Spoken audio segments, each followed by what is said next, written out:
Right. Yeah, relax us back in now. Yeah. So, we just got up to you had ran against Donovan Bailey and just lost out to Donovan. Was that after he had run? Was it 9:86 he had run at that point? Ian? Yeah, I think it was either 9:84 or 9:86 to win the Olympic title and break the world record. Yeah. Bloody quick. That is ridiculously fast. Bloody quick. Yeah. I mean, one thing I will say is, obviously, I've been at tracks when I've seen other sprinters running past in Grand Prix, and then obviously you've been in the races yourself, and other athletes telling you that when you run past, how quick it is. Yeah. It's the same thing. On the TV, you get no concept of how fast world-class sprinters are until you're actually in a stadium, or even better, standing at the track right next to them when they run past. And people are actually taken aback by how quick it is. It's like Formula One. Don't suppose you'll have any idea how quick a Formula One car is until you actually see it turning into a bend at 160 miles per hour. We've talked about Formula One before the year. And I've seen pictures from like Eau Rouge at Spa, and you see like a camera on the apex, and you see that, and you go, Jesus Christ! So I've been on the track before when I was doing sprints and stuff on the track, and it was like, it was usually a Tuesday night when there was guys outside, and I was doing some sprints, and they guys were doing sprints, and you felt like some nights you went, I feel like I'm running quite quickly tonight, and then those guys will just motor past you, and those guys are all right, but they're still not like anything, near European or world level. So you think, right? And the thing is, what's crazy about and especially like on 100 meters is, if you think about 9:84, 9:86, whatever it was that were at that time, the distances to the next step down, what the world record went after that, like it seems fractional, but it will be like a stride, which is like a lifetime in that distance. It's like a lifetime of the distance, right. The time. It's crazy. So unbelievably fast. You can have, I think it was 1991 Tokyo, like 7 of the guys ran sub 10, and it was like 990, 992, 993, 995, 996, 997, and you think between first and 6 was like 500ths of a second. It's absolutely bonkers that's what you're losing by, and you're nowhere. You're 6. That's but still a blanket finish. But in terms of timings, then you're out of it because you're 6. But you've lost by fractions of a second. Yeah. That's crazy. So did you ever? What was the fastest 100 meter you ever done here? Before we go on anything else, what was the fastest 100 meter you ever did? Officially, 10:00. 10 seconds. 10 dead.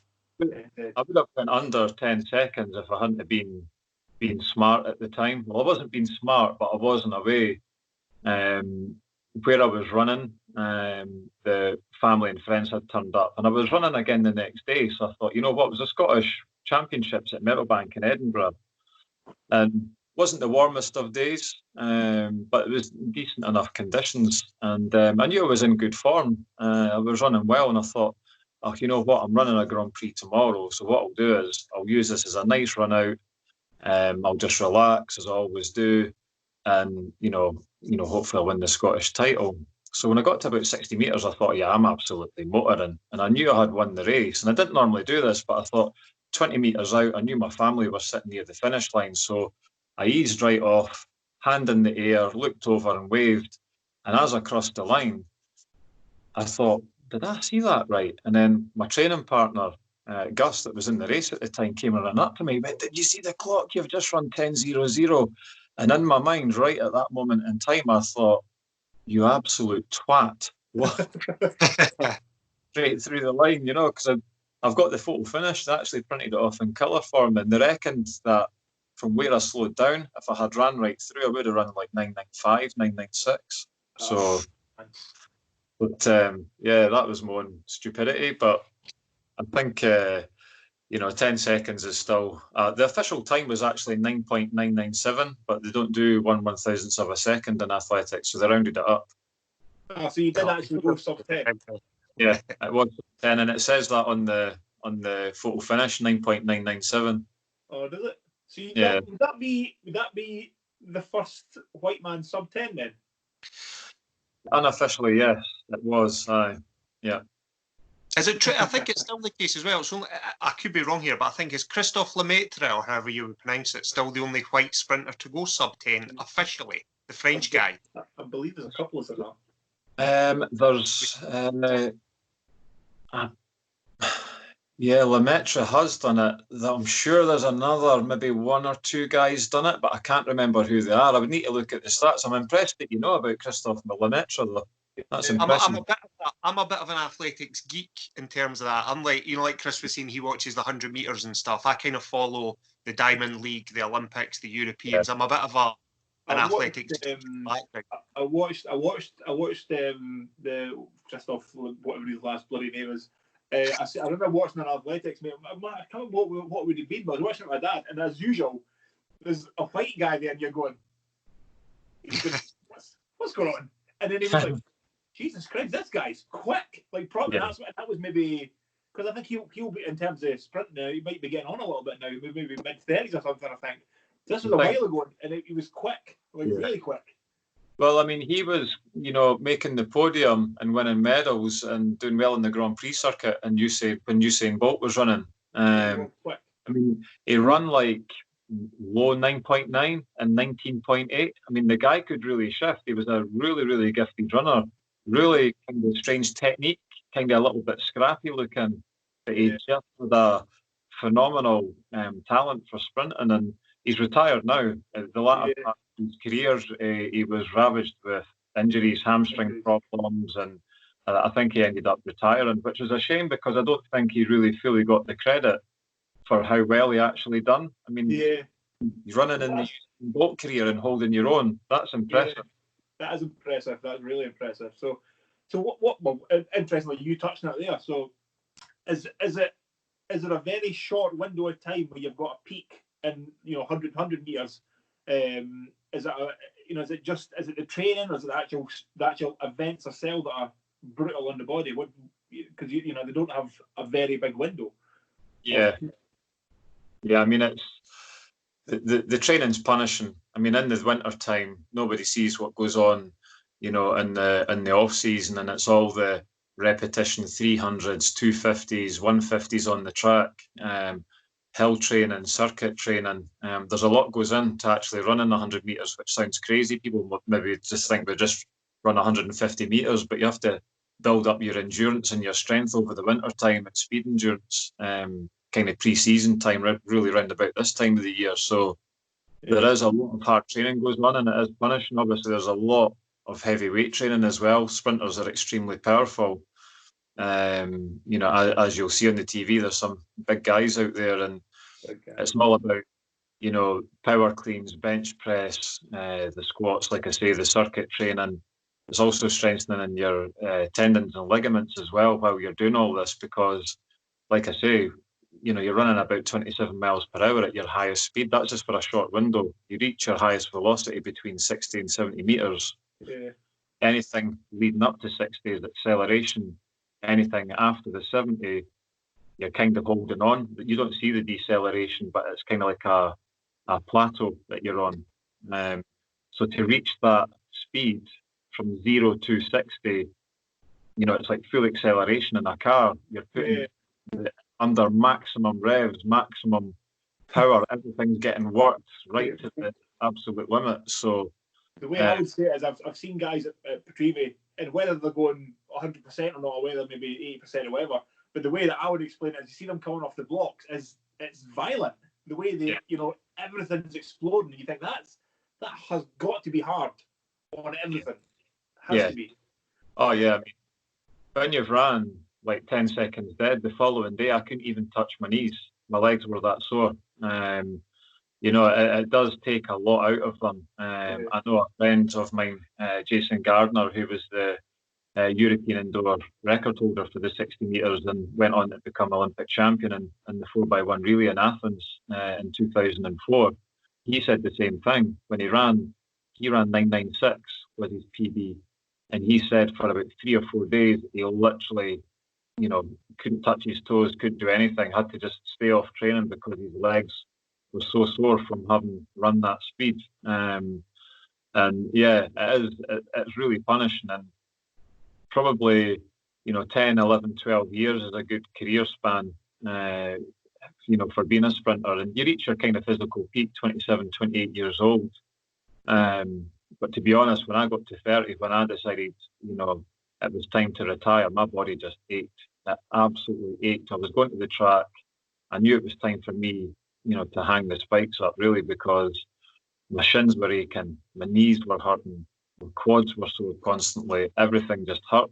And I think it was just the years of running really fast, the training, the weight training. And it sounds really kind of crazy that, you're doing a sport, but it's actually, at the end of it, it's punished you that much that you're thinking about retirement. So, yeah, it is a heavy going sport. People don't see that, and people probably don't realise it. It's like, sprinting, that looks great. That's good fun, but highly punishing on the body for sure.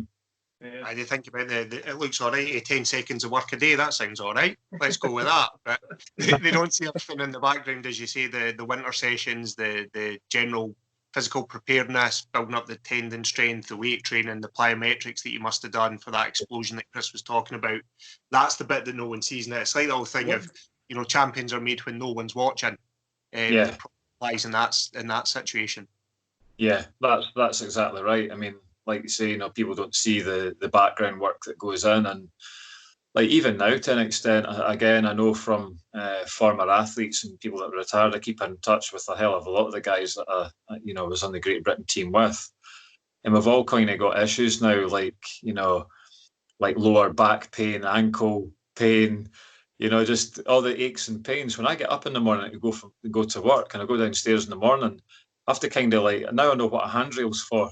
It's for Olympians hang on to when they're going down the stairs in the morning, because my ankles crack, they make loud noises, sometimes like going down the stairs, and until you get everything warmed up and moving around, and I know that from the other guys as well, that all got aches and pains, and it's just the years of punishment on the body.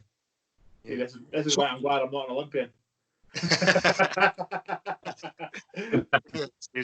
So what made you, because I know towards the end of your career, Ian, you looked to move to the 400, didn't you? Which to me sounds far more punishing, running a quarter mile, 400 metres versus the 100. Was there a reason behind the change? Because not any at your level, but I ran the 100 and the 400 at like high school, and the 400 you puke. Do you know what I mean? It's that running fast. Is the worst. I've had this discussion with people at Petrivi. 400-metre repeats are the worst thing that a human being could do. It's the worst thing. It's absolutely disgustingly hard. Yeah, I mean, so what made you move from the 1 to the? What made you want to go 100 metres? That's not hard and punishing enough. Let's move up to the 400 that just hurts and makes you puke. What made that jump in your head or in your body? Yeah, I mean, it goes back to when I was actually 17 years old, and my type of running, the way I ran was very light on my feet with, high knees, long strides. So I tended to flow in training. Anytime I was running 300s, I was able to generate a lot of speed, but without using up too much energy from the way I ran. So at the age of 17, my coach says, why don't you try a 400? And I'd been out in Lanzarote and bumped into a Great Britain sprinter at the time called Addy Maffei, who was an amazing sprinter in his day. And he had watched me train, and he had said, I think you should try one. So, track season, I tried one. And it was against the Scotland senior team in the Scottish unis. And I was running for Scotland junior team. And I ran 48.9. And I won the race. I beat the older, well, not the older guys, but the guys that were, in the age groups, the senior age groups above me. And I enjoyed it. I didn't have a clue what I was doing. There's a certain way you have to run a 400. There is a knack to it.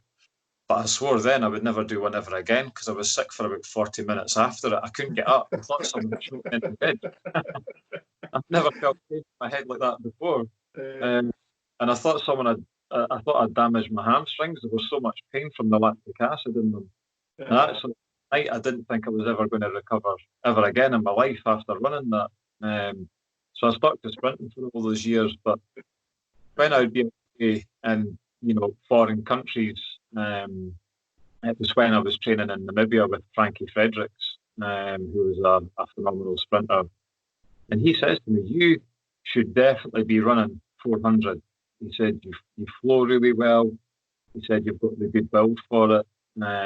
He said, you're energy efficient." And it always kind of stuck in my head. I thought, I don't want to go back to doing that. I remember when I was 17 running that race, and I swore I'd never do it again. But then as it got towards the tail end of my career, I thought, you know what, I could give it a try now. I've probably got, realistically, 2 or 3 years left. Why don't I give it a bash? And didn't actually train for it that winter, but came out specifically to run 400. And third race out, I ran, I think it was 45:57. And, it felt great. It was amazing. And that, in a way, it is much, much harder endurance-wise because it's speed endurance. And speed endurance is really, really tough.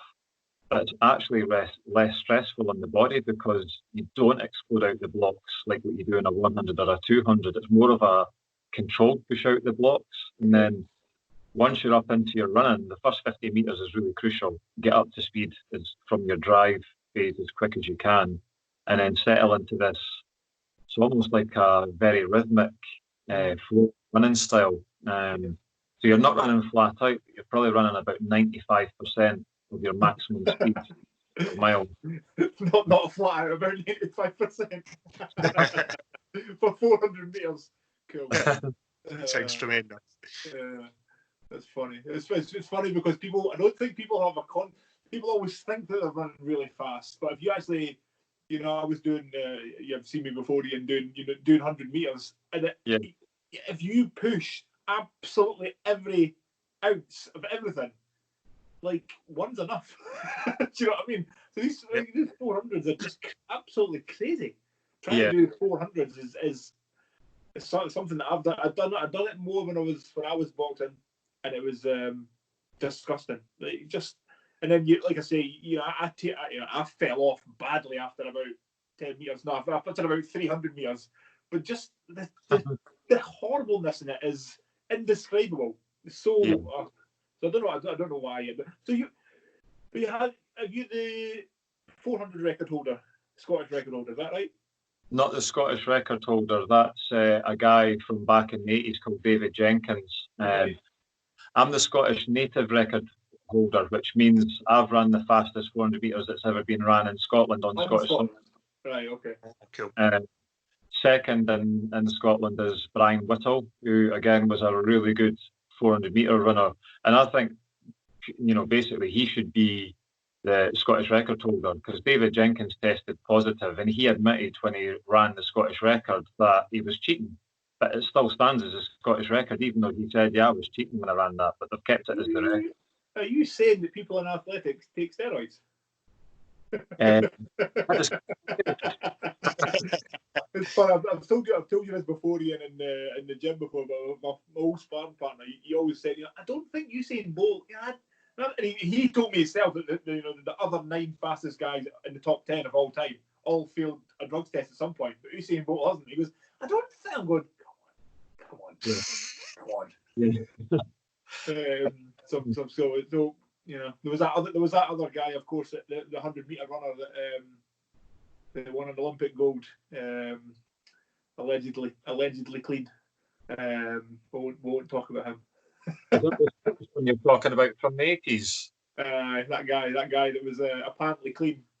Yeah, that's the one is that the one that's the worst kept secret in the whole of British athletics? The worst kept secret. That's him. That's the guy. He was clean. There's quite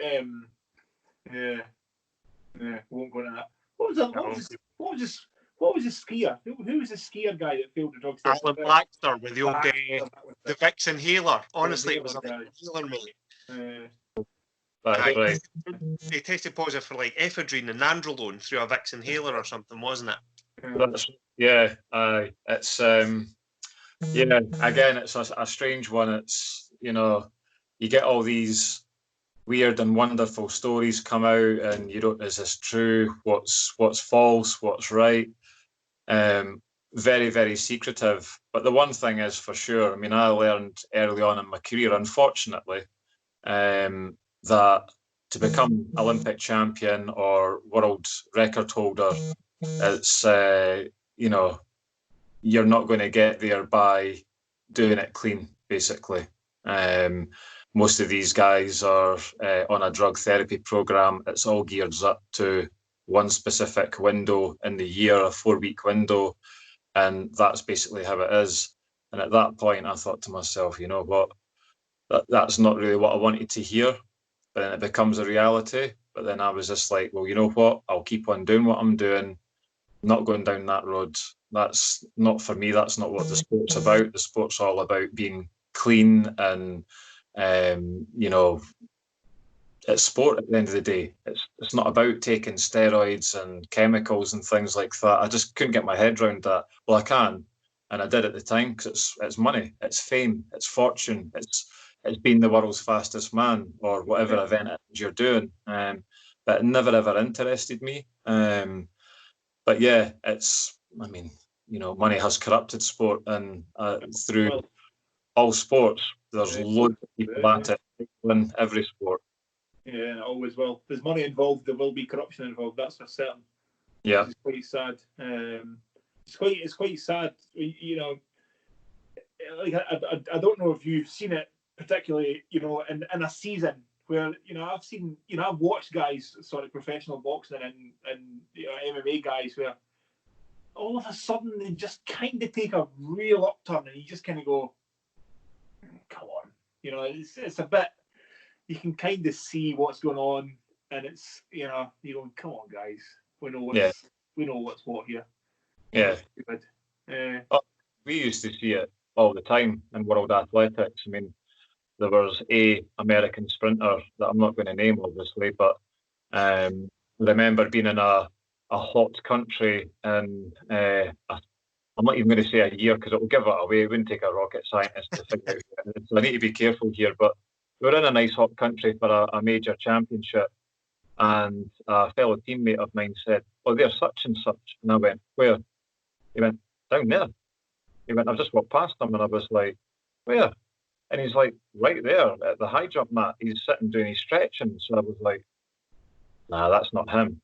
So I jogged down and I jogged past, and he turned around and he said, "Hey, what's up?" I was like, "Hey, how you doing?" And I was gobsmacked at who it was, because in 12 months, not even that, 8 months, it went from being built like me to being like massive quads, massive hamstrings, solid knees. And he was also running like 9.8s, and he'd finished the 96 season the same as me with 10.17. So I was like, okay, right, I know what this is all about now. America has good vitamins. Oh yeah, they've got the best good over. Vitamins. Good vitamins. Absolutely. Remember Hulk Hogan used to talk about it. See, you put your vitamins. Vitamins and Gatorade. Eat all the egg whites you can. Definitely. Talking about America, Ian, and again, I might be wrong on this, but I was not so much in the last couple of years, but I've been heavily involved in American football in the UK. I played it and coached it and stuff.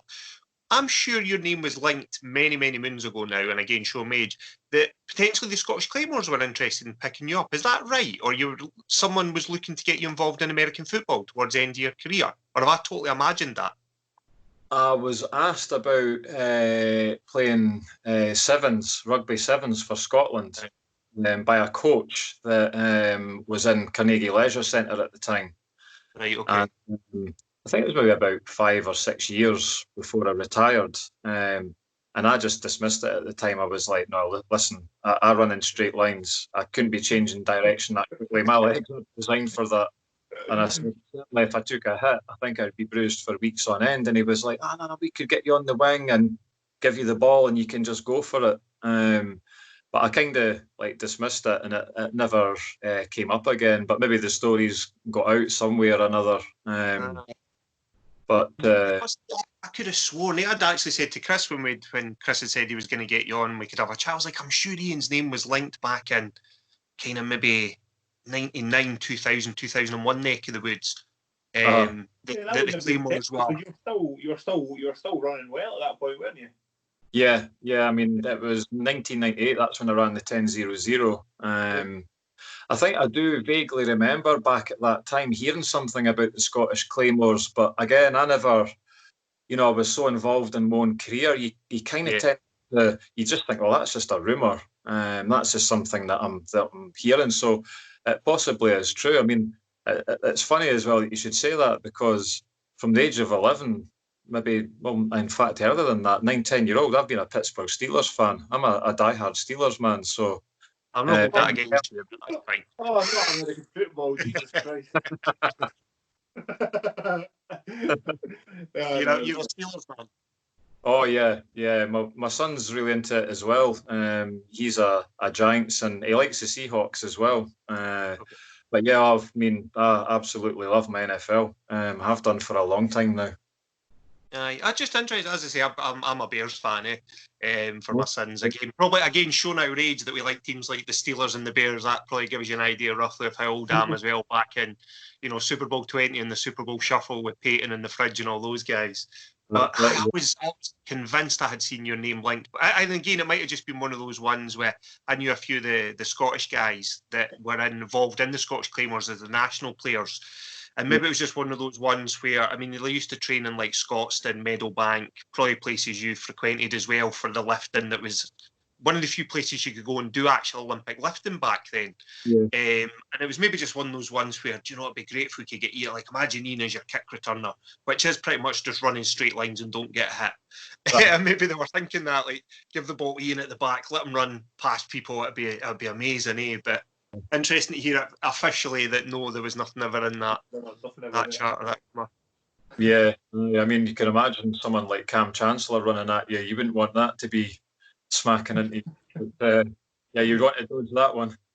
Aye, definitely. It's funny because I've got friends that are guys that I know through the Claymores that have gone on and played in the NFL, and they were saying, like, a little bit like you were saying, the step up from people that I played with that then got into the Claymores, and then the guys that came across from America were guys that weren't quite NFL level, and you saw the speeds they were moving at, and you think, well, I tell you what, when you get up to guys like Cam Chancellor and those, like JJ Watt's coming at you at like nearly 300 pounds and running probably close to a 10-second 100 metre when you look at his splits, and you think something that size just slamming into you, it's going to leave you hurting for a couple of days. Do you know what I mean? Every sport, there's levels to every sport, isn't there? 100%. There's levels to everything. I don't know anything about American football, so I can't comment. When you talk about speed, though, I mean, I'm friendly with Greg Shields, that used to play for Dunfermline. Yeah. And, the reason why I became friendly with Greg is he came to me and asked if I would coach him for speed training while he was at Dunfermline. And I was like, yeah, absolutely no problem. So, I started coaching him, showing him how to sprint fast, how to turn over quickly, how to build speed quickly, how to drive, as best as I could. Obviously, he's a football player, so he needs to stop quick, turn quick. But what I could teach him was how to run quickly. And one of the days he says to me, I had my spikes and things on because I'd only just retired from the sport, so I was still keeping in good shape. And he says, go and run. He says, we'll both set off, go and run. And so we both set off, and I went bombing off down the track, and he was running down after me. And when we got to the end of the track, and he's told quite a lot of people this, he says, I felt like a little boy there. He said, that was unbelievable. He said the power and the speed was actually really intimidating, and that's how he put it. He said your power and speed was intimidating, because I got him to stand at the side of the track and run past, and he went, that's actually quite scary to see a human being that can move that quickly. So yeah, when you put it into context and the levels, he was obviously a Premiership football player. I mean, he played for, I think it was Charlton in the English Premiership, so he was a really talented player. Yeah. And he was a good runner. He was a football player that kept himself fit and took it seriously. And, to hear from him, wow, I felt like a little boy there. Like you say, the layers within the sport, So you've got the best from where you are, the best in the country, and then the best from the world. And when you see those different layers, it's really impressive. It's, it's if somebody thinks that they're quick in terms of because if you looked at if somebody went and done a 100 meters and they went and say, I done a 10.900 meters for a number. That's not that far. That's not that far behind some of these guys who's going to the Olympics. But that 1 second, 1 second's one. Yeah. Oh, that's nothing.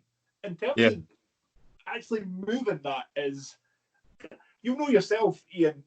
When you've done, if you're deadlifting or you're cleaning or whatever you're doing, and you get to a number where you go, this feels good. So I pulled 235 off the ground real easily one day, and I went, go for 240, put 240, and I got it off the ground, but the strain, and I was broken for about 3 weeks in the back of that. 5 kilos of difference, which is nothing. Yeah. That little amount of weight just creates havoc. So it's the same idea. These little levels. Over 100 meters, like you say, 1 second is 10 meters. That's how fast you're traveling. Is that what it is? Yeah, it's 10 meters. And 10 meters is, you'd be as well as staying in the house. That's right. Basically, people think, 10.9, that's quick. And you have to run quick on 10.9. That's, don't ever dismiss 10.9 because that's a quick time. So I would always say to people, that person's run 10.8, 10.9. I went, that's quick. That is really quick to run 10.8, 10.9. But then when you put it into context of Olympic sprinters, that's 10 meters, and 10 meters is nowhere, which is crazy. It's absolutely madness. That's how quickly you're covering the ground.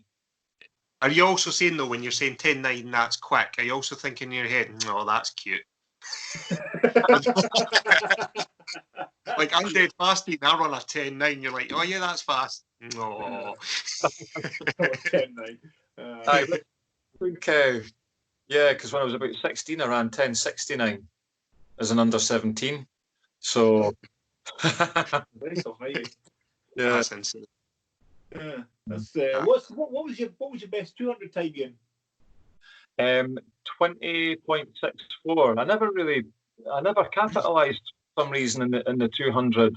I just kind of got carried away after 1996. I'm thinking, well, I made the Olympic team for the 100 meters. I'm just going to focus on that, and kind of regrettably neglected the 200 a little bit. I just used to do it when I had to do it. And a lot of the guys were saying, used to say, you should do more 200s. You would run 19.9, 20 seconds, somewhere around about there. And that's one of my regrets, not having kind of focused more on that, because in 1994, I won a bronze medal at the World Junior Championships in the 200 metres. So, the potential was there, but I think I just got carried away in all the razzmatazz and the blue ribbon event being the 100 metres, and never really kind of focused as much on the 200s. So there was definitely, far more potential to run quick over 200s that I didn't capitalise on probably. Yeah. So you would have been, what would you have been, 20 or 21 when you went to the Olympics? I was 21 in 96, yeah. Did you think that was it would you feel like you were too young? Did you get kind of swallowed up by the whole thing, or did you feel like you were fine at that? No, I was absolutely fine. I just remember thinking, this is what I've wanted since I was a child. You watch the Olympics on the TV, and I thought, I'm here.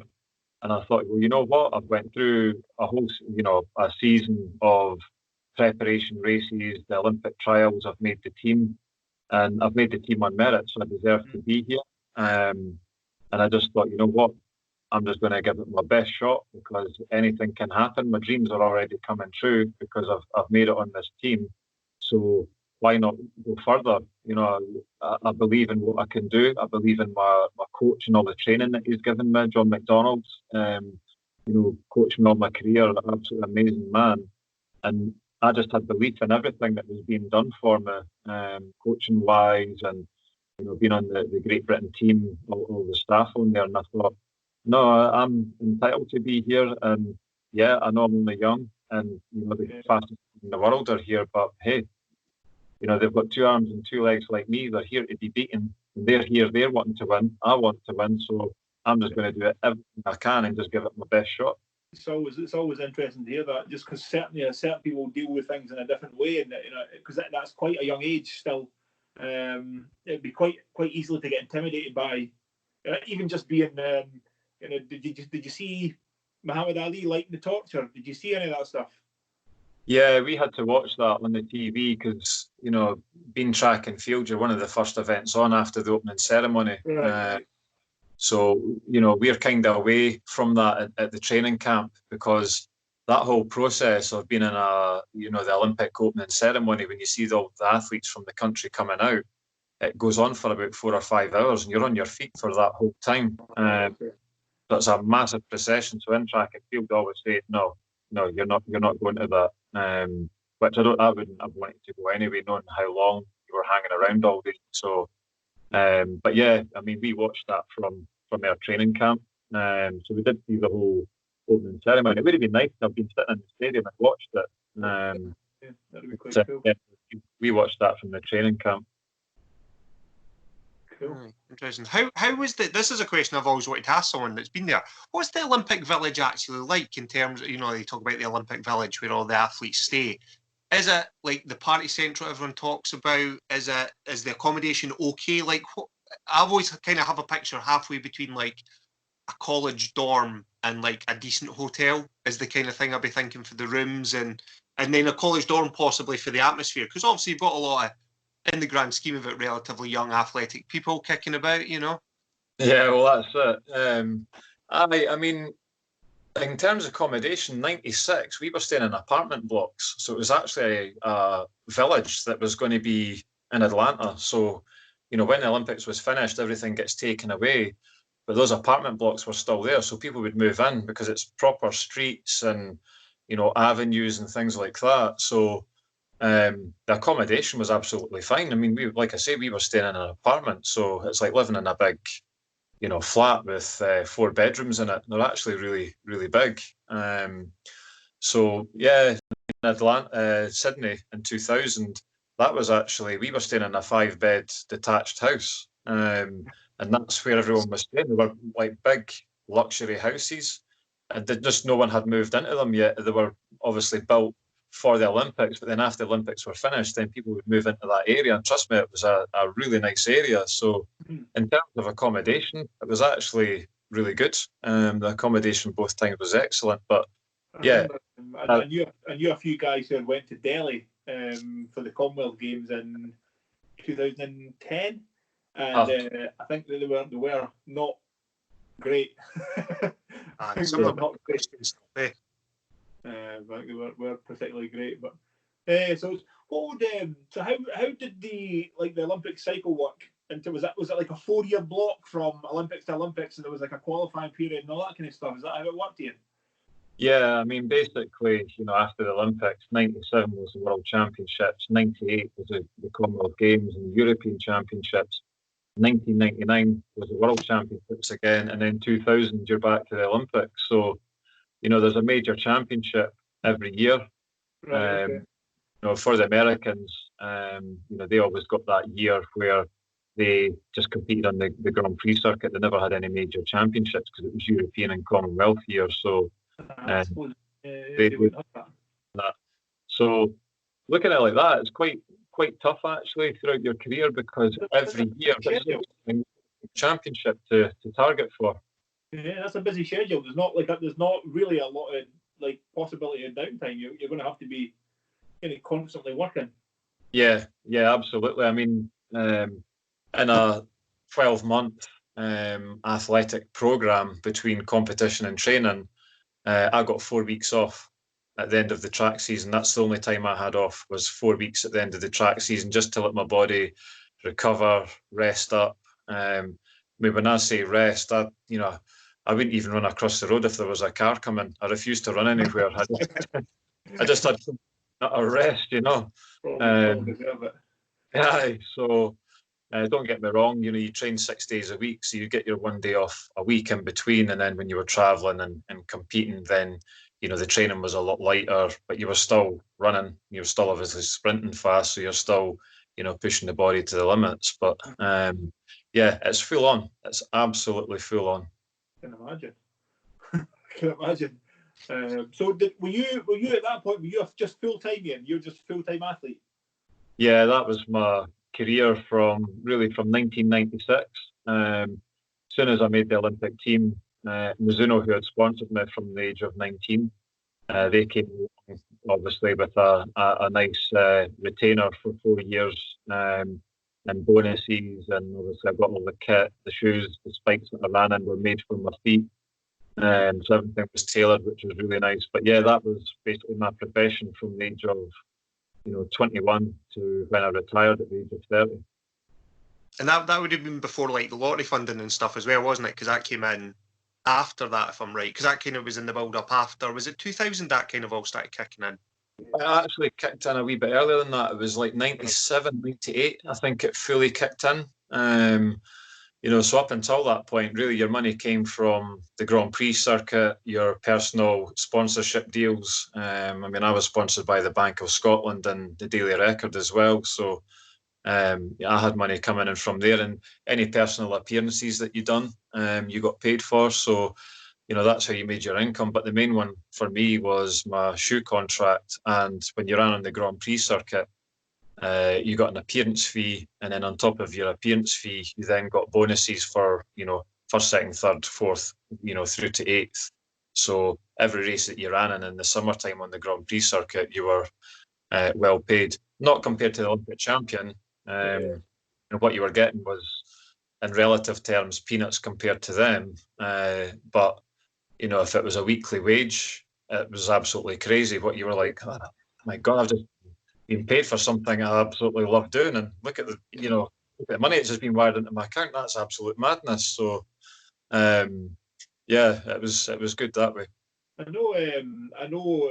Ali said it was about 2000. I know with the boxing, Audley Harrison had won a gold medal at Sydney in 2000, and it was him that, in terms of the boxing, he went back and said to everybody, we have to get, if we want to compete on this stage, we have to get funding for the guys.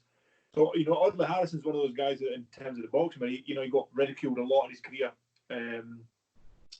Great amateur, not a very good professional, but he was still a good professional, just wasn't world class. And he got ridiculed a lot towards the end. But without Audley Harrison, none of these guys, they wouldn't have Sheffield for the Olympic team. They wouldn't exist. It was him that went and said, we must get funding. And that's when a lot of funding came in for the boxing guys. And since then, if the talent's there, if you put money into it, the talent's there. They will move forward. Yeah. Funny you should mention Audley Harrison in 2000, because the following day after he won the title, we were speaking to him, myself and Jason Gardner. We jumped on the bus that around Olympic Village, so we're just having a blether, and he showed us his hands. You see the swelling on his hands was incredible. I couldn't believe it. Massive hands. You wouldn't want to be smacked by one of those, but the swelling on them, and he said they were in a lot of pain. He had just been keeping them in ice all the time. And when he clenched his fist, he was saying that's painful. And I remember thinking, this is a big dude, and his hands swollen. What's happened to the other guy? Yeah. He was very, very important for amateur boxing in Britain. Oddly, really done a lot for the guys and got a lot of funding. So he was an important guy in amateur game for them. Yeah, that was a gentleman, really nice guy, and really down to earth, very humble. As all these you tend to find people that have succeeded at the highest level in sport, you'll know from boxing, Olympic sprinting, they all come from the council housing estates. They come from the inner cities. They don't have anything. Working class families are just scraping by. So everyone tends to be really humble. And I remember him being a genuinely nice guy, very interested in what we were doing. Right. You guys, sprinting, and I like to watch you guys on the TV. Very, very nice guy. Followed him throughout his career, and like you say, professional wise, it didn't go so good for him. But I always just remember seeing him in his fights and thinking, that guy was an absolute gentleman. He was very talented. He just didn't. I think mentally, he couldn't quite make it happen mentally for himself. There was a few occasions, even towards it, when he'd been ridiculed a few times. but there was times where you watch him, this guy's so talented. It's just like it just couldn't quite make it happen mentally. Like just couldn't quite make it switch on. But he done wonders for ended. I think he won a European Championship as a professional when he was an Olympic gold medalist. So it's not a bad career. Yeah, absolutely. Most people would quite happily take that, wouldn't they? That's an amazing career. It's like that thing I was talking about earlier. You've got to really believe in yourself. So when you come up against the best in the world, which he did, as an amateur by winning the Olympics, maybe just as a professional, I don't know, because I don't know enough about his background, but whether it was just one of those things that maybe thinking, God, this guy I'm fighting is, amazing. I don't know if it was maybe an element. I think he had got, I think back then, Ian, I think he had got quite a lot of money very early from the BBC. I think he'd got, he signed like a 10-fight deal and got, a few million quid, very early into his career. And it's like it maybe made him go a little soft. He'd got the money already before he'd really achieved anything. So maybe that, but anyway, he was had a great career. He would, I wouldn't be complaining at that career. Exactly. And another thing is that what's always amazing, like you've already touched on it. Going in different countries training, just to go around about the world, doing something you love doing, and seeing parts of the world is such a cool thing to do. Yeah, I mean, for me growing up, my dad worked in the dockyard. My mum didn't work. She brought myself and my older sister up. And so there wasn't a lot of money in the house. So holidays and that just didn't happen. We didn't go foreign holidays or anything like that. We didn't have a car.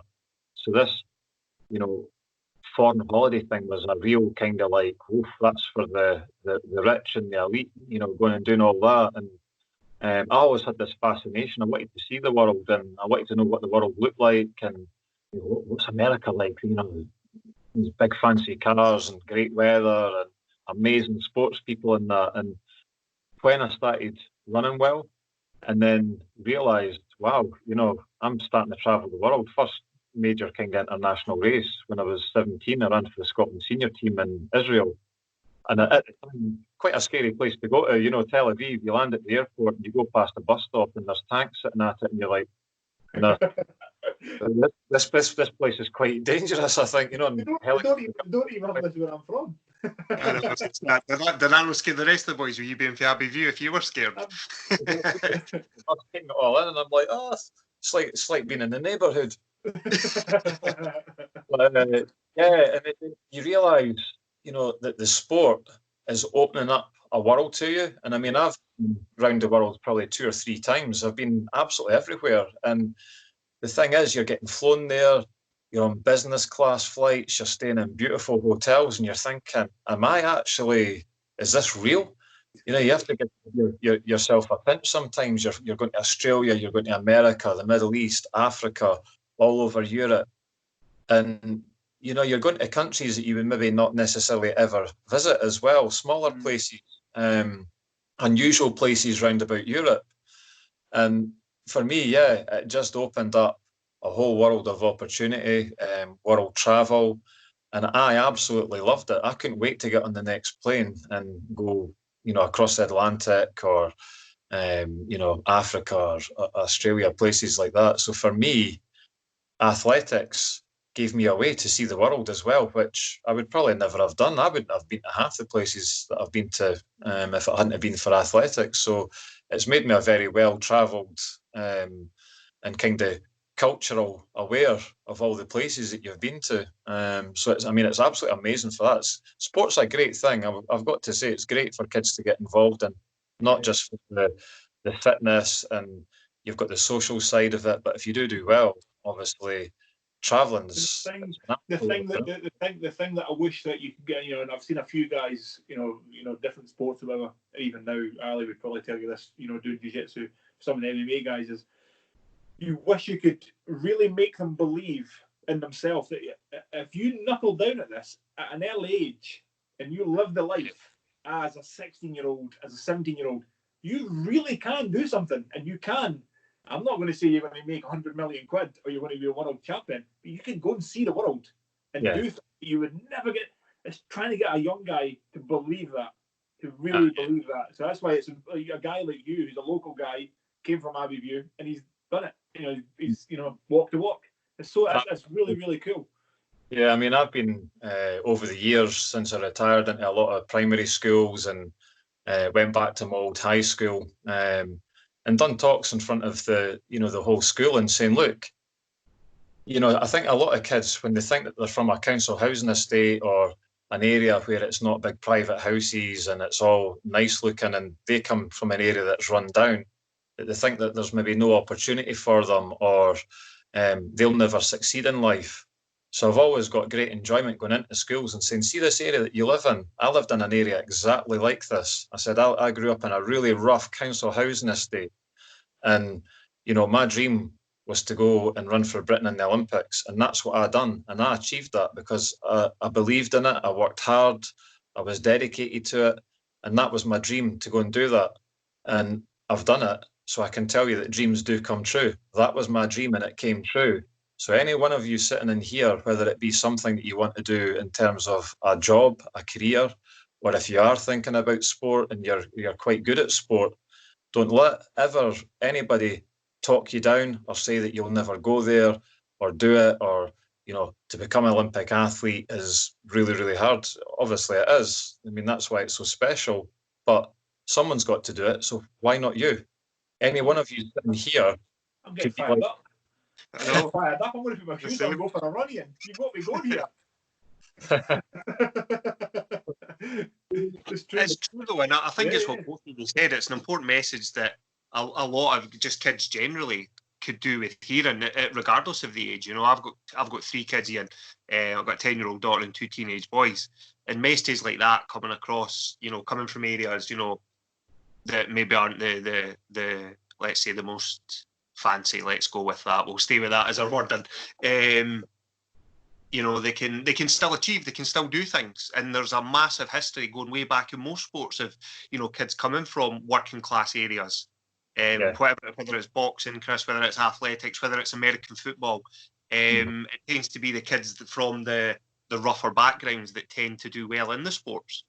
Yeah, that's right. And I mean, I've always said to the kids, look, don't think, because when you go into the schools, they ask you if you've got a Ferrari and how many bedrooms you've got in your house and things like that, and how many millions did you make? And like when you explain it all to them, they start going, oh, right, okay. And I said, see some of these top track and field athletes that you see, they're multimillionaires now, but they grew up with absolutely nothing, not a thing. My first pair of spikes were given to me by my cousin that used to do athletics. So it was like the hand-me-down spikes. And, it was getting lifts from other people to the track. And, when my dad then got a car, he was able to then take me down to the track for training and things like that. I mean, all these people, I would say it's a really high percentage, well in the 90s, that succeed come from deprived backgrounds. Yeah. Because they want to work really hard. Because for me, I was always like, well, this is the one thing that I'm good at. And this is the one thing that I think that I can succeed at. So I'm wanting to put everything that I can into it, full commitment, throw everything at it. And this is my thing. This is getting away. This is escapism from me, from the area that I'm growing up in. And when you get that across to the kids, you can see them sitting there thinking, wow, I like doing this or I like doing that. So I'm going to really give this a good shot. And that's what it's all about. If you get one good result from that, then that's a win. The thing is as well is what is you know this yourself, Ian, is what's important to get people to understand as well is as long as you can come away from something and going, I did everything right. I trained right, I done everything right, and I gave that everything. If you can come away and you've done that, you can say, well, I done everything. I gave it my best go. There's a lot of pride, and that fills into other parts of your life where I can. I'm and the thing is with all these sport and endeavours, some you've got a coach, but you do the work. Mm-hmm. Nobody can do it. So Evander Holyfield always said, as he got made millions in boxing, it's harder to get up and run in the morning when you've got silk bed sheets. Mm-hmm. Yes. It's once you get to a level, that think the fire goes out kind of thing. I'm sure that happened for like Usain Bolt, but it's I think if you've put everything into something, it's such a positive impact, and again, people around about you will get a lift out of you as well. Because if somebody, I'm sure if you were in the squad and somebody ran particularly well or you ran particularly well, everybody else gets a little lift out of the whole thing. That's right. I mean, it's your whole training group success because your training partners are all an integral part of what you're doing. So if your training partners weren't there, then it'd be a lot harder to train because you really need a training group around you.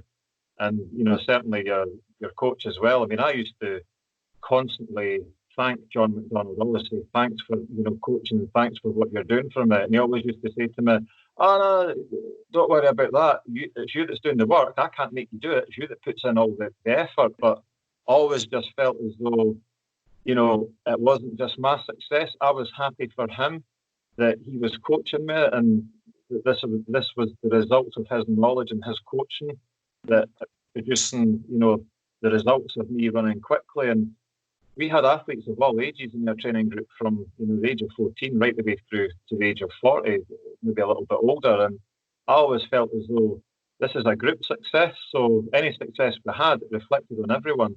And it's just it's a nice way of thinking. And I think you just touched on it a couple of minutes ago. When I retired and I look back on my career, and even now, when I go to bed at night, I know that I ran 10.00 clean with my own hard work, dedication, and my own talent. So I can sleep well at night knowing that I've done 10 seconds dead, and I couldn't have done any more than that. That was the fastest that I ran. That must be something. That must be something. Lying in your bed at night, if you, name a name. If you're lying in your bed at night and you won an Olympic gold medal, and you've got the Ferrari, you've got the Lamborghini or the Aston Martin or whatever, you're in a big house, but in your head, that wasn't me. There was something else going on. That must play havoc with somebody. It has to. But whether they admit it or not, I'm sure they never would. But you know the names, but they must be lying in bed at night, and it must play on them. The 3 o'clock in the morning ticking in the head. Yeah, I mean, for me, I would always be like, how fast would I have run?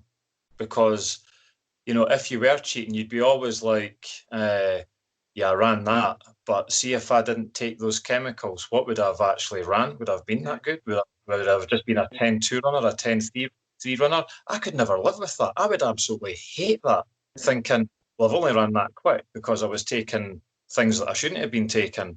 Whereas I know that I've run 10 seconds dead, and it's like I say, it's down to hard work, talent, and good coaching, training group.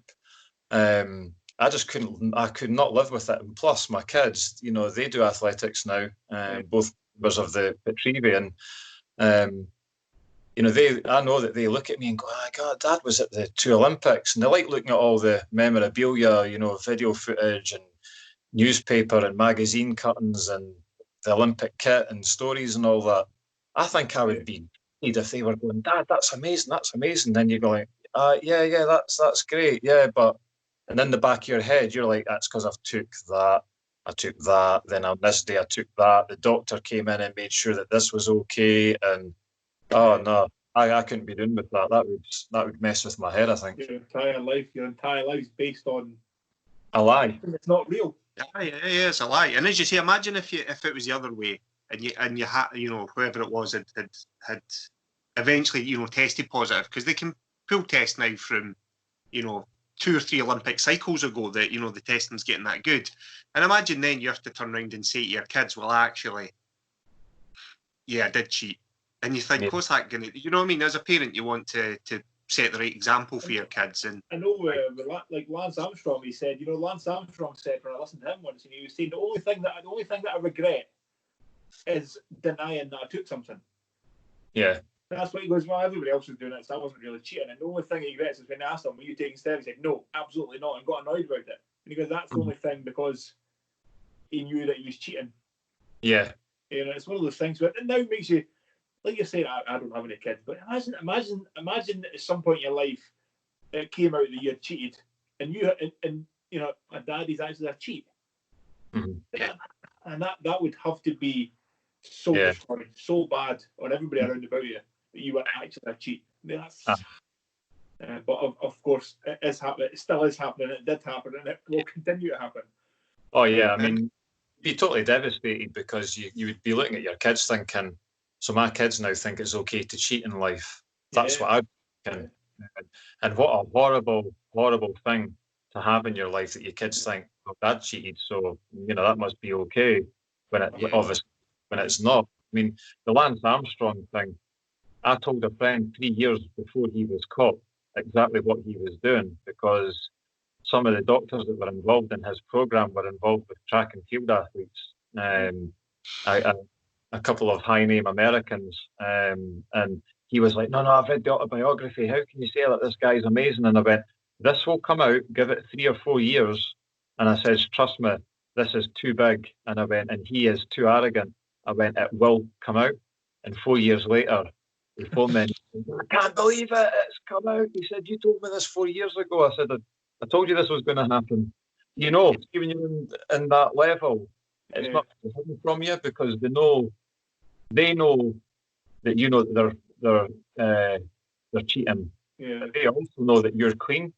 But then the whole thing is you can't say nothing because they're being protected. So if you came out and criticised them and said they're doing this, this, and this, you'd get sued in a court. So they know that you're not. You'd be the bad guy. Yeah, That's what made me, when it came out, I just heard it on the news again recently. It was about what was the guy that was it Salazar? Yeah, Alberto Salazar. Yeah. Yeah, he was. And Mo Farah had been saying, I didn't know anything about his reputation for this. And you're going, come on. The only person you can't lie to is yourself. You can lie to anyone else, but like you say, when you're laid in bed or whatever, or your quiet moments on a Sunday morning and you're sat there, you can't lie to yourself. I have a very good way of putting all these things, and it's always if it looks like a jobby, it smells like a jobby, it's probably a jobby.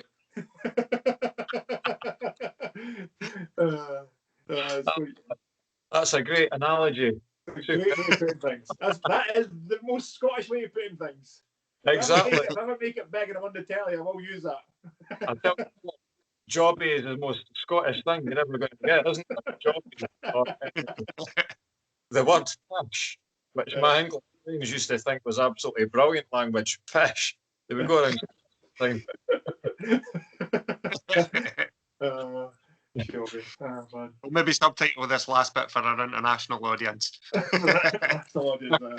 This is Scottish only. So that's a lot of interesting things there, Ian. So what was the? I know you did a little bit of jiu-jitsu. Yeah. John, was that just a fancy giving it a go kind of thing? No, not really. I was actually, thinking along the lines of competing and, getting more involvement, and I was really enjoying it. Obviously, John's a really good guy, and, spent a fair bit of time with him, doing the jiu-jitsu. But it started off with one of the days, I think I was practicing throwing, and I just felt my knee go, my left knee, and it was the burster sack tour.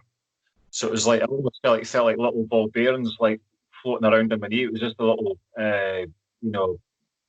fluid floating around. I started to think, hold on a minute now, I'm working in the oil and gas industry for a company that doesn't pay sick pay. And if I'm off my work for any period of time because I have to go and get my knee sorted in an operation, how am I going to pay the mortgage and, things like that. And in the time that I was away from it, I was torn between, do I continue with this or, do I kind of back off and think, right, well, I enjoyed it for the time that I've done it. And even though you can just you can practice a ground game, you don't have to be doing throwing. And John suggested that. But again, when you're doing arm bars and various locks, again, I have to use my arms, in the job that I do. So I'm like, if something happens to my arm and I'm not quick enough to tap out here and something goes pop, again, it's the same thing. And it was at that moment in time before that, I was just loving it so much and really enjoying it. That danger side of it didn't really come into it. And then the first time I got, I'm going to have to really seriously think about this. And don't get me wrong, it hurt because I think it's an amazing sport. Yeah. I like the fluidity of it. What's the word I'm looking for? It's counterintuitive. You know, you do things the opposite way that you think, and it's a real thinking, a real thinking game, jiu-jitsu. And I loved all that, but I had to screw the head and say I can't return to this. But still, you know, I see your posts sometimes when you've been out with John, and I think, yeah, I can imagine you're having a good time and enjoying having growth and that. It's the whole camaraderie as well that I liked in that part of the jiu-jitsu. Yeah. That's the cool thing. We've got a good group of guys at the Jits, haven't we, Chris, at Jiu-Jitsu? Yeah, apart from you, but everybody else is pretty cool. Yeah, everyone else is all right, obviously. But I'm in touch with the emotion on the injuries and the knees particularly, and I've had 13 operations between my two knees from various injuries over the time. And there is always that fear in the back. I'm lucky that my employer pays sick pay, thank you to my employer. But there is always that fear sometimes where you are caught, particularly with my knees, and someone... And it's not, I don't mind rolling with Chris and the guys that are experienced because I know they know what they're doing, and I can kind of not quite see it coming, but I know, and they're good enough to go, I've got you here. I'm not going to crank this fully on because you know you're done. And I'll be like, yeah, you've heel hooked me again, Chris. Thanks for that. And I'll tap out till I'm smiling there.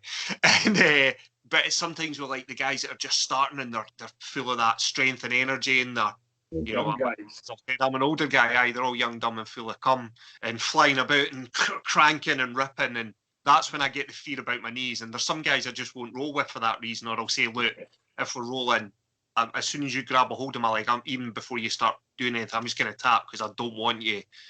Because you know how, as you say, you know how easy it is. Sometimes you twist and then the knee's gone again, the ligament's torn, the bursa goes again, and you're hobbling about with a broken gait for a knee. It's just swinging sideways instead of straight forward. So, well, the way I would say is like a lot of the guys that we roll on a regular basis, you know, are guys my age and upwards. A lot of guys kind of mid to late 30s and in their 40s, and everybody's in the same. You know, it's a hobby. Everybody's got to go to work tomorrow.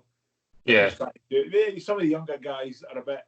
They're not being arseholes. They're just young and enthusiastic and don't really know how to control their aggression or anything like that. And they just, you know, sometimes they just kick you in this. I mean, a guy broke my ribs because he needed me in the ribs. Just being, wasn't on purpose, wasn't malicious. He just couldn't quite control his movements and stuff and needed me and broke my ribs. It's just, Jesus Christ. So it was the best 20 quid I ever paid a boy though. Thank you. So it's a great sport. We're all good fun with it. How are you saying afterwards? Everybody shakes hands and have a little cuddle and sit and have a talk, and it's just great. It's a good way. It's a good way to just hang out with the guys. Really, it's good fun. It's good and fun, it ties into what you were saying, Ian, about your training partners in the group that you had in your sprint, and it's similar to we've got the jiu-jitsu, as you say. You kind of everyone. As you've said on a couple of podcasts, Chris, kind of the rising tide lifting all ships. You know, as someone gets a little bit better, you kind of, the ego kicks in a little bit, no matter how much you say it doesn't. The competitive juices kick in, you try and get better, they try and get better. It's that continual pushing of each other. Friendly competitiveness. No one's going out to, as you say, hurt each other or push each other. Or it's always good. You've got to surround yourself with the good. I mean, I've said this to you before, that, you know, in Petrive, you know, if I go into Petrive and I'm sometimes going, and I'll see Ian there, and I'm like, can't have a bad night. I've got that. Even if he's not in the same room as me, I've got to go, if he comes in this room and I'm not doing something hard, he's going to tell Johnny. And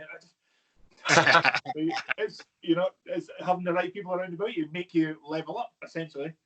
It's you know, everything's around about. Surround yourself with the right people that are going to push you. And, the enthusiasm rubs off on other people, you know, and it's the same for me. I mean, anytime I've seen you down at Petrive in the gym, I'm always like, Jesus Christ, Chris is going for it again, you know, buckets of sweat. You're there. That's the only reason why. When you're not there, I'll be going, who's texting I come in and see you going for it like that, I'm thinking, well, I better kind of get my arse in gear here and kind of like do some high pulls or something like that, you know, so I'm not feeling left out. Well, help each other then. Help each other. Exactly. So what have you got anything else that you want to do, Ian? Have you got any other goals, athletically, or any other goals that you still want to do, still want to try, or? Well, since I've retired, one of the things that I've started doing, and you'll know this, Chris, is in 2005, I think within 3 weeks of retiring, I'd done something that I'd always wanted to do, was fascinated by, but quite clearly as a sprinter wasn't able to do it, and that's go and climb Munros. So, I'd done my first Munro way back then, and it's still something that I enjoy doing now. I love the challenge of climbing a difficult Munro, but then it's just the whole peacefulness, the beauty of our country, the rugged landscape, the highlands, when you're at the top of the mountain, just so quiet. And so that's kind of like my thing that I like now to do in my spare time. And, I've got my other sports that I like. I love the Formula One, obviously. I'm a huge NFL fan, so these kind of things. And, like I say, I work for a big American oil and gas company. And, last year I was made up to supervisor in that. So, that brought new challenges. Going on courses and things like that, be like being back at school, and I was like, I hope I can get through this. But again, the skills that you had from an athlete kick in, how to keep yourself posed and focused, and so those are kind of like wee challenges, and it's still not finished there. There's still things that I've got to do within that job. And have you ever done the Three Peaks challenge, Ian?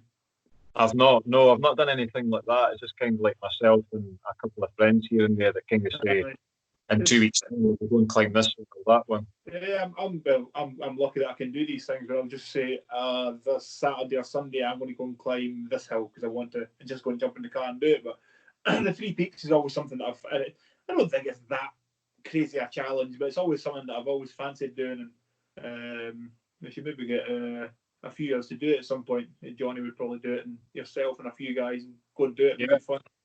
I know. Do something like that.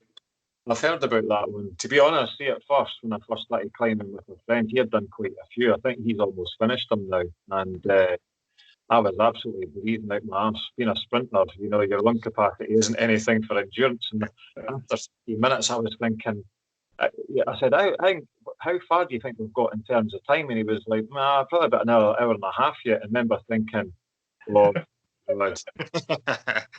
maybe a night, but always worth it when you get to the top and you see the views and what it's all about. But I've got a couple of pictures from Munros, one from the Ring of Steel last year, but I'm going to get put onto a canvas actually, because the view is, we're coming up the Ring of Steel, and you can only take there's only one aid station, and that was quite early into the race, and it was a really it was 22 degrees, which is furnace like in Scotland.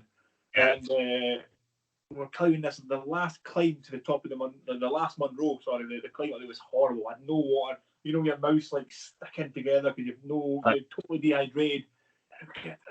And it was literally got to the point where it was like 3 steps forward and stop. 3 steps. It was so bad. And we got to the top, and the sun was just setting at Kinloch Leaving.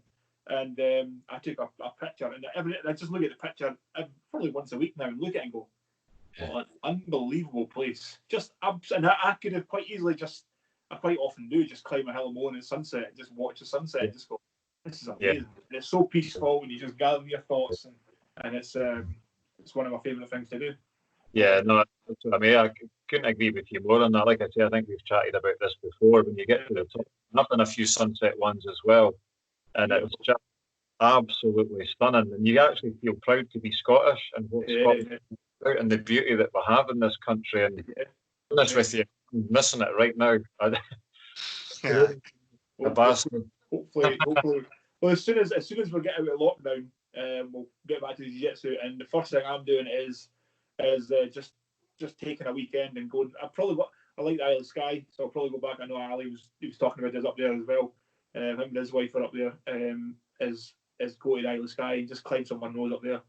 Look for a nice weekend and go. That weekend I'm going. Just amazing. Such a cool place to go. Yeah. And actually, the last time I did it, I came down when I was coming home. I can't even remember where the bloody hell it was now. It wasn't far. It might even just been after the Kyle Loch Alsh. There was a game of shinty on. I just stopped and watched 15 minutes of a game of shinty just because I was like, That's nice. Just watch it. I had no idea what was going on. Just some angry Scotsman on a stick just hitting people over. It was good fun. It's just a nice way to spend an afternoon. Aye, that's right. I mean, we were in Glen Affric. We went up there for a holiday last year, and honest to God, it was one of the most peaceful, relaxing holidays I've had. Where we were staying was stunning, right in Glen Affric. The same thing, next to where we were staying was a shinty field. And on the Saturday, the guys turned up. And I'll tell you what, when they launched that ball, you can tell that's the reason why they wear a face cage and a helmet. That thing. Yeah, it was good. It's an amazing country when we get a decent weekend. You get the nice weather. It's amazing place. That's the thing that I like doing the most. Really, is climbing out. Me and Johnny have talked about this before, and it's like he was doing a lot of mad ultra endurance things and stuff, and his body was kind of saying no, and he was just kind of he said to me, I don't really want to do it. I really want to climb Munros and do jiu-jitsu, and he's like, I'm just going to do that. I just like climbing Munros, and going up a hill and on the right day is something spectacular. So that's right. It is just the raw beauty of it and how untouched it is. You just see all the mountains and all the roads up there as well. A lot quieter. Sparsely populated. I don't know. One of my favourite places is Glencoe. I just love it up there. There's something about when I'm in Glencoe, I feel very at home and relaxed up there. And no matter what's going on in your life, you just, when you're up there or up a mountain or climbing a mountain anywhere for that matter, you just feel like everything's just wiped out your head. It's like it clears your mind. It's an amazing feeling. Yeah, you get why people do it, I just need this lockdown to disappear so we can all get back to it. We need to get back out. To get this thing away and we'll get back out and get some climbing done and get some fun done. So. Aye, definitely. And, is there anything else you want to talk about, Ian? Are you all talked out or? Yeah, no, I'm fine now. I was just thinking actually there when we were saying about the coronavirus is I think he was a captain in the army. I think you'll have all seen it today. He's raised 14. Yeah, the old guy, unbelievable. And the thing that I was saying to my wife this evening about it is, see that man, he's raised, 14 million, probably still rising. We're doing 100 laps of the garden and the grounds where he is. That man should be knighted for that. He should have a knighthood because I think we're talking about it. Yeah, he's raised 14 million for the NHS when the government has spent years and years stripping it to the bone. And now look what's happened. We've got a pandemic that's going around the world. These poor doctors and nurses and all medical staff have not even got the right equipment because the government has absolutely stripped it right back. And you've got a man that's 100 years old that's just raised 14 million to try and rectify that. It's shame on the government for that. Like, that man's amazing. He was, he's kind of, in amongst this time, that was kind of the story that the country needed. Yeah. Everybody's watching it this morning going, this guy's amazing. This old guy's 100-year-old. Everybody just want to go up and give him a big cuddle and say thank you. No. It's weird, it's brought out both the worst and the best in people, I think, because when this all first kicked off, all the stories all over the press of people running out and panic buying and forcing people not to have anything, and that thankfully seems to have calmed down as it's continued. And now we're seeing, as you say, like Captain Tom coming out and upwards of 15 million raised. And you're right, Ian, it's wrong that he's having to do that. The money should have been there in the first place. But, the fact that he's out there doing that and people are supporting it, it has brought out the worst and the best in people across it all.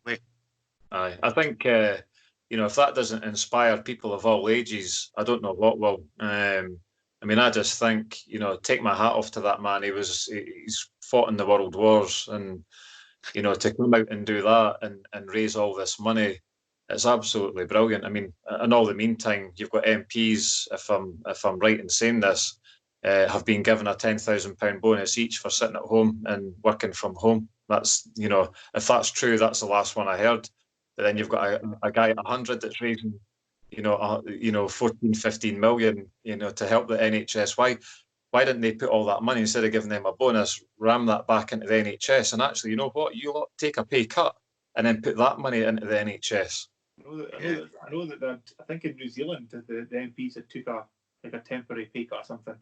I generally haven't really been watching the news because it's so depressing and it's always just constantly bad news. I just I don't need this.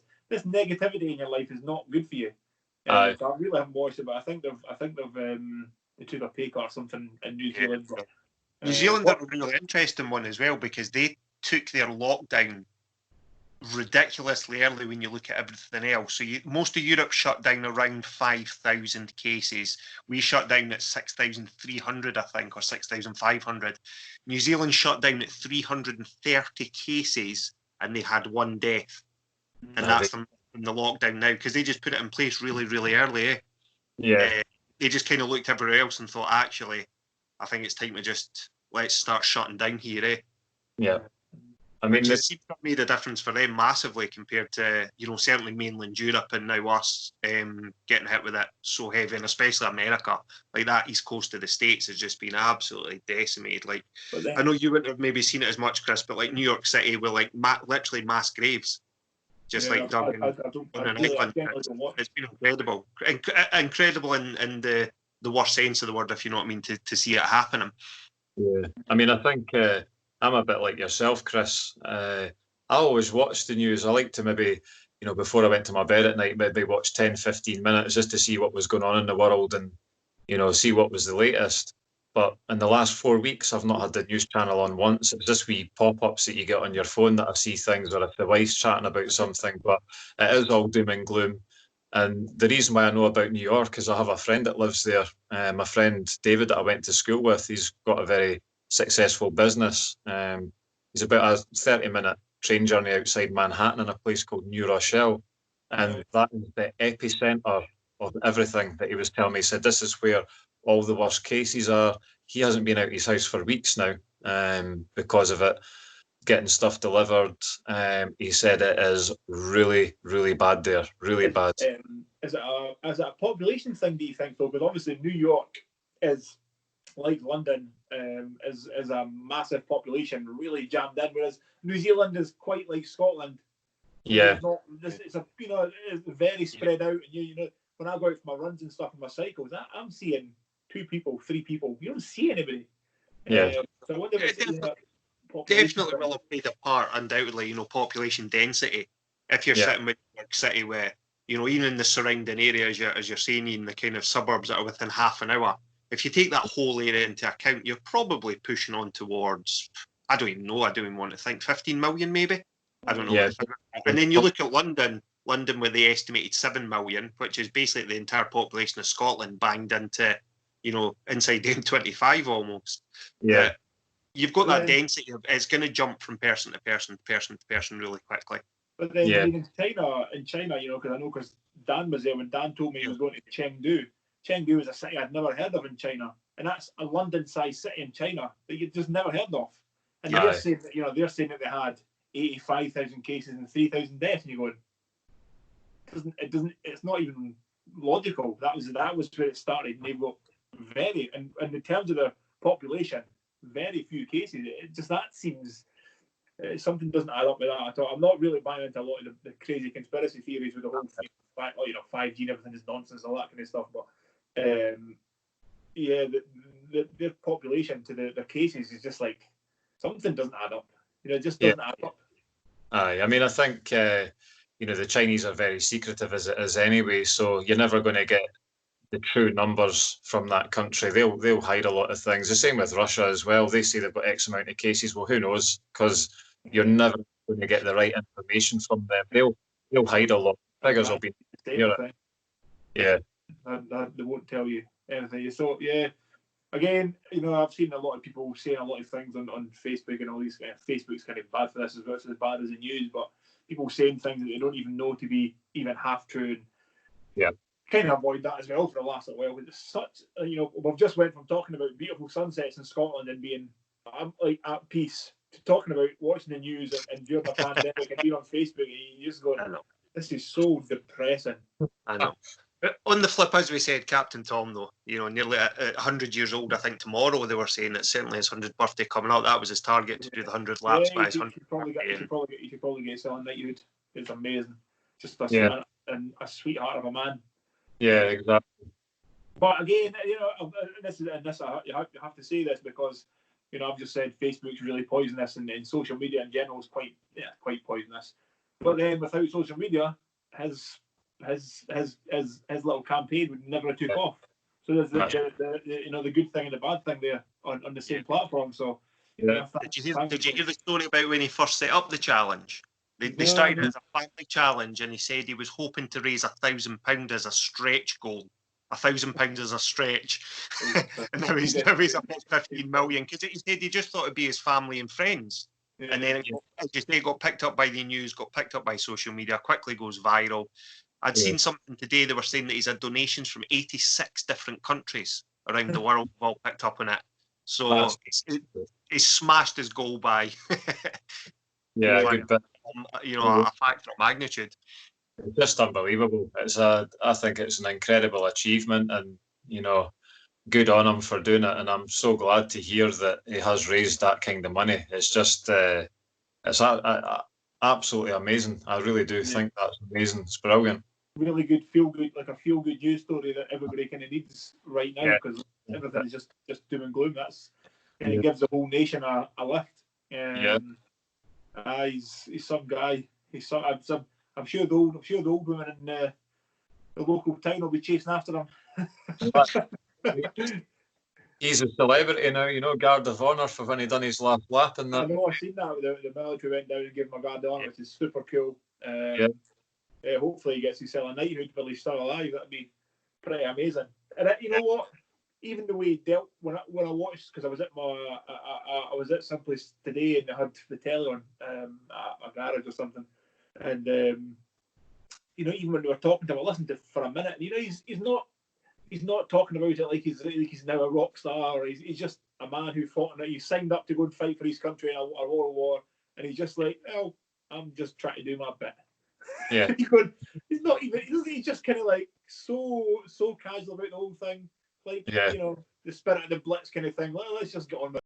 And I'll do this and I'll try and, it's so refreshing to see, when you see these, football players and pop stars getting millions and they're just whining about everything. You think, this is what we need. We need more of this. Yeah. He's like an old school gentleman, isn't he? He's being a proper man. Yeah. He also said, I saw it was in a direct quote from him. He said, talking like you were saying, Chris, about him serving in the wars, and he said, he suffered through all that and fought in Burma and Myanmar and places like that in the 50s. And he said, you always have to remember that even when you're in the clouds, eventually the sun will come out and shine again one day. Yeah. And I was like, Kim, what, go on yourself, pal. If you live with that attitude, as we've been saying, if you live with that attitude, you can't really go far wrong. That's brilliant. My old granddad's, he'll be 91 this year. And he was saying, because when I was talking about him and my dad a while ago, and he was, when it kind of first started, and he was going, you just get on, mate. Because he grew up in, my dad was from Bolton, so they were from Bolton. He goes, but when we were kids, because we heard, you could tell the noise, and you could hear the German bombers coming. You could, you heard there was a different sound to the RAF planes. The German bombers made a different noise. And he goes, you'd be a kid going, oh God, they're bloody coming to bomb Manchester again. Imagine being whatever he was at the time, maybe a 15-year-old or something, and going, that's bombers, they're coming to bomb, they're trying to kill us. Yeah, there's all, it's kind of that old attitude. That'll be fine. We'll just hunker down for a night and we'll be fine tomorrow. It's such a different, refreshing attitude that it's still good to see. Really cool to see that these guys are still kicking about. Yeah, no, exactly. I mean, my granddad was the same. He told me that they would listen to the bombers coming over and said exactly the same thing. He said it was almost like a stuttering sound at the engine. Yeah, that's what my granddad described as well. And he said even at night time you could hear them flying over and going up towards the Clyde, because they were going up to bomb the Clyde, obviously the shipping industry there, making the boats. And he said it was just that kind of misfiring engine that you could hear. He said very distinctive. So yeah, no, amazing for these guys to have lived through that and be talking about it. And like you say, they're all hardy. They're all like, come on, that will be fine. We'll get on and we'll get through it. We'll beat it. Just do the right thing. And on top of it, absolute gentleman. You know, properly dressed out with his blazer on, these medals, and you know, properly turned out. You think, oh, what a guy. I'm that cool. I hope I'm that cool when I'm my age. Definitely not that cool just now, mate.